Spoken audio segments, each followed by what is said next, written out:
Вы смотрите обзор экономических событий на Якутия-24, в студии Иван Лазаренко. В Министерстве финансов России рассказали, каким образом будет профинансирована реализация озвученных в послании президента Федеральному собранию мер. По оценке министра Антона Силуанова, на реализацию мер потребуется 400 миллиардов рублей. В частности, деньги будут выделены из резервного фонда правительства, который создан для финансирования непредусмотренных бюджетом расходов. Также часть средств на эти цели появится за счет дополнительных нефтегазовых доходов, которые в первом квартале составили 240 миллиардов 200 миллионов. Такая сумма обусловлена ростом стоимости нефти с начала года на 30% из-за сокращения добычи сырья странами ОПЕК. Кроме того, дополнительное финансирование появится после перераспределения статей бюджета в соответствии с новыми приоритетами. Правительство России одобрило законопроект об упрощенном порядке выдачи иностранным инвесторам и членам их семей вида на жительство в России, так называемые «золотые визы», сообщил глава Минэкономразвития Максим Решетников. Законопроектом предлагается предоставить возможность иностранцу, инвестировавшему в проекты в России и соответствующему критериям, которые установило правительство, а также членам его семьи, получить вид на жительство в России в упрощенном порядке, минуя стадию получения разрешения на временное проживание. В самом законопроекте численные критерии получения золотых виз не прописаны, они будут утверждены отдельным постановлением правительства. Решетников сообщил, что в частности обсуждается сейчас следующий критерий.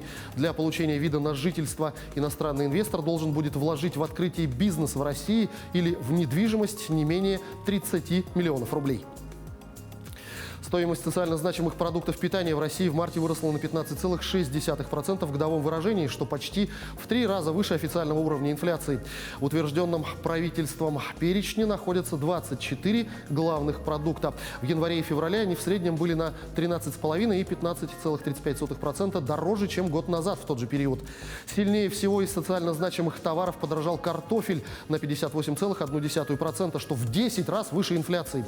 Следом идут морковь, это 48,2% подорожания, сахар, песок 47,5%, куриные яйца 32,1%, гречневая крупа 31,5% и подсолнечное масло 26,8%.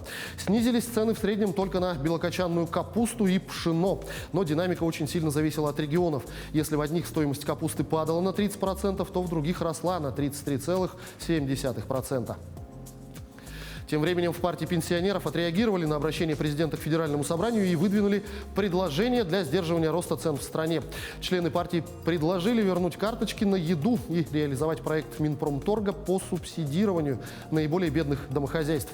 Данная инициатива была предложена министерством еще в 2014 году. Согласно положениям проекта, денежные средства должны перечисляться россиянам на специальные карты. Потратить их можно будет на отечественные продукты питания. В партии считают, что таким образом граждане с доходами ниже прожиточного минимума смогут улучшить свой образ жизни и поддержать российских производителей. Россиянам в рамках упрощенной схемы банкротства, запущенного осенью прошлого года, спишут 1 миллиард 150 миллионов рублей. Всего по состоянию на вторую декаду апреля процедуру внесудебного избавления от долгов проходят 3,3 тысячи граждан. За 8 месяцев реализации новой практики во внесудебном порядке от бремени избавились 612 человек. В совокупности им списали почти 214 миллионов рублей. Вместе с тем эксперты по-прежнему отмечают слабую реализацию этого проекта. По состоянию на конец февраля этого года у 3 миллионов 200 тысяч граждан есть задолженность перед банками с просрочкой более чем 90 дней на сумму от 50 тысяч рублей до полумиллиона. Их можно отнести к потенциальным банкротам, которые могут претендовать на внесудебную процедуру избавления от долгов, отмечают эксперты. Суммарная же задолженность таких клиентов оценивается в 649 миллиардов рублей. Ну а к этому часу пока все новости. Будьте в курсе экономических событий на Якутия-24.